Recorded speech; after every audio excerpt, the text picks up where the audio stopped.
In a quarterback world, I mentioned it with Baker Mayfield, how solid I feel about him. I'm not worried about his job. I'm always solid talking about Jeez, oh man. Jalen Hurts is the opposite of that for me. He's been a hard one to peg as far as where he's going because I've seen him. What? You said peg, and Rich just made the Jalen squeeze the cheeks.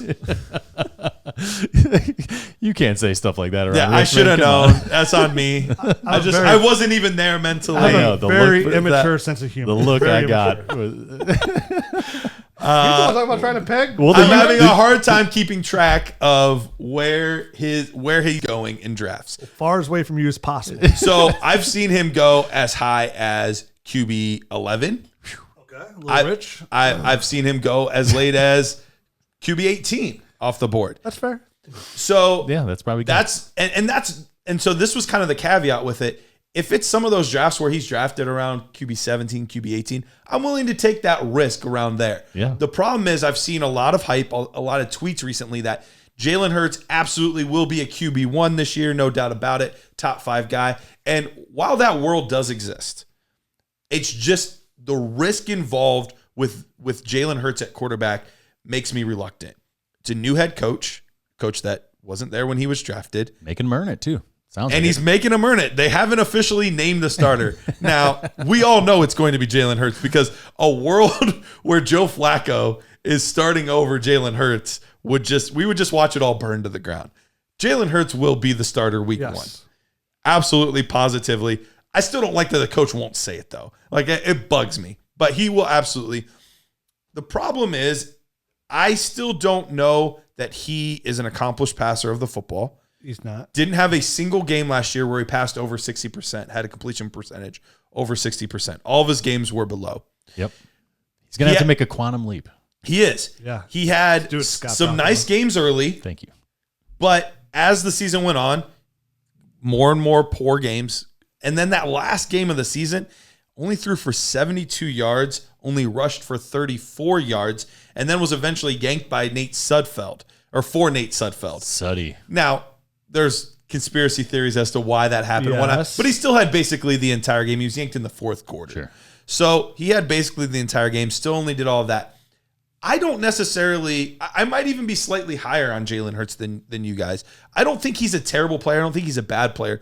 But with the risk involved, I don't want to play the quarterback position with that much risk in Dynasty. If you want to do that in redraft, go right ahead. Yeah. The upside is there. The ceiling is there. He could absolutely be a top 6 quarterback this season, and it wouldn't shock me. But I haven't seen enough for him, kind of like how it was with Drew Lock last year. I just haven't seen enough consistently for me to say that he will be a star, he will be a hit, and I'm just not willing to take that risk on Jalen Hurts. I'm with you 100%. I would not take the risk at all. If you want to take the risk at 18, I'm okay with that. But we talked about it when he came out in college. Like, we were not a fan of his arm. And like you mentioned, he didn't throw over 60% once last year. Like, I'm still not a fan of his arm. And yeah, they add Devontae Smith. I love it. Keep it short and intermediate. They have Jalen Reagor. I like it. You know, they have Dallas Goedert, stud muffin. But I'm not overly confident in Jalen Hurts to be the long-term quarterback. I think he could fall into the category of being an exceptional backup quarterback that come in here and win you a couple games. But the more you watch him, the more tape you get on, the more you be able to stop him as an NFL defensive coordinator.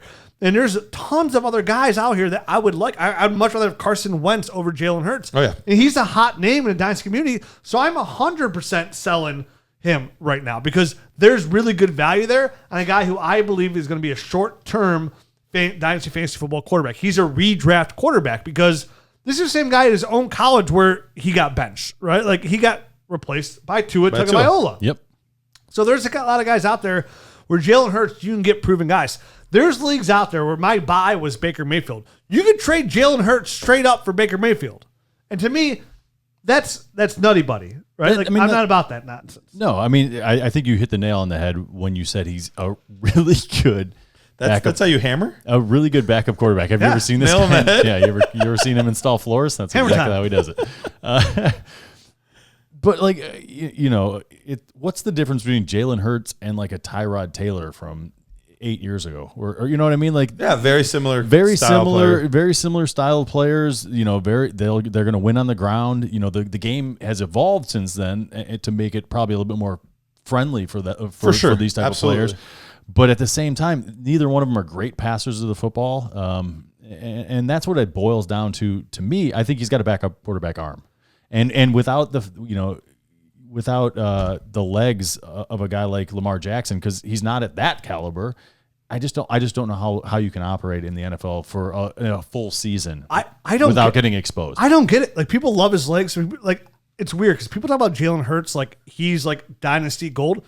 He wasn't even dynasty gold last year. You know what he averaged? And granted, because he technically played in a lot of games, 15 games. He averaged 7.5 points per game, right, on the season. Which again, that's kind of like painting him with that's jaded. That's making an excuse on there, because then if you want to take the quarterbacks that average more than him, everyone averaged more than him. So I know that's not a bad stroke, but again, I don't think without his legs, he's nothing.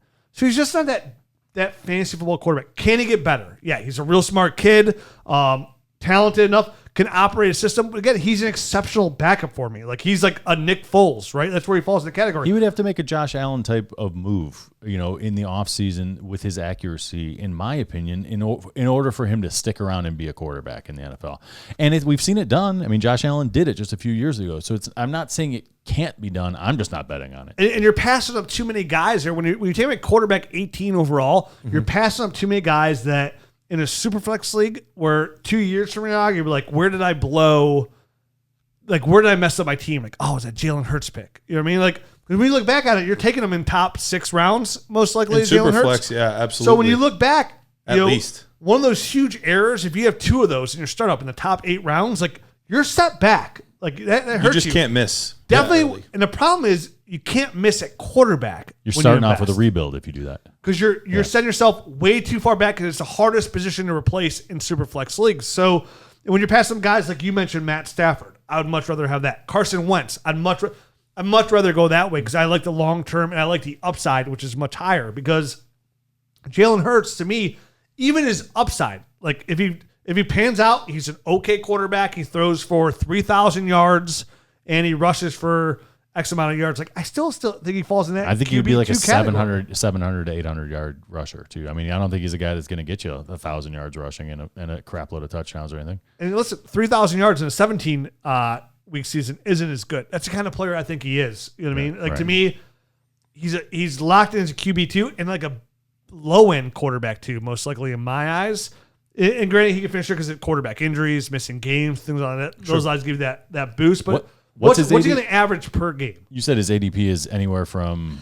I've seen him taken as early as QB 11 and as far back as like 18, 19. And if you can get QB 11 numbers, sell him right now. Yep. You know what I mean? That's if that's somebody in your league that has him valued that high, boom, that's your target. You go get him and cash out right now. Like, let me give you guys a couple names real quick, just before we get out of here, that you'd rather have. If you'd rather have Jalen Hurts, and these are going to be older guys, Jalen Hurts or this player, Ryan Tannehill.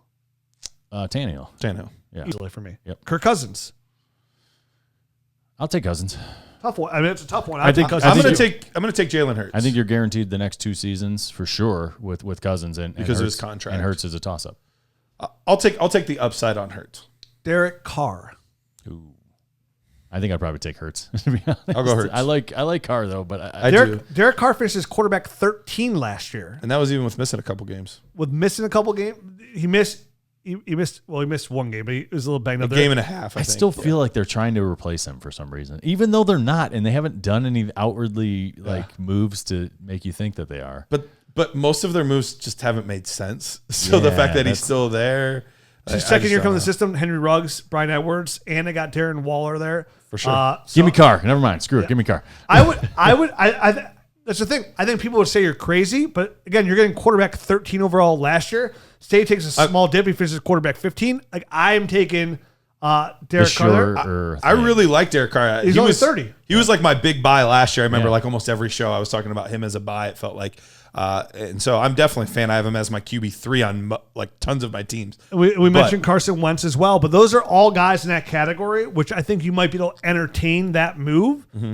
Certainly Derek Carr, you can make that move easily. But those are the kind of moves that you can make. and I think be equal to, if not, well, obviously Tannehill will be better. You're gaining Tannehill. age there, but I think by the time, here's the thing, even though Tannehill at 30, Derek Carr at 30, by the time they're done, I think Jalen Hurts will have been done. There's definitely that possibility for sure.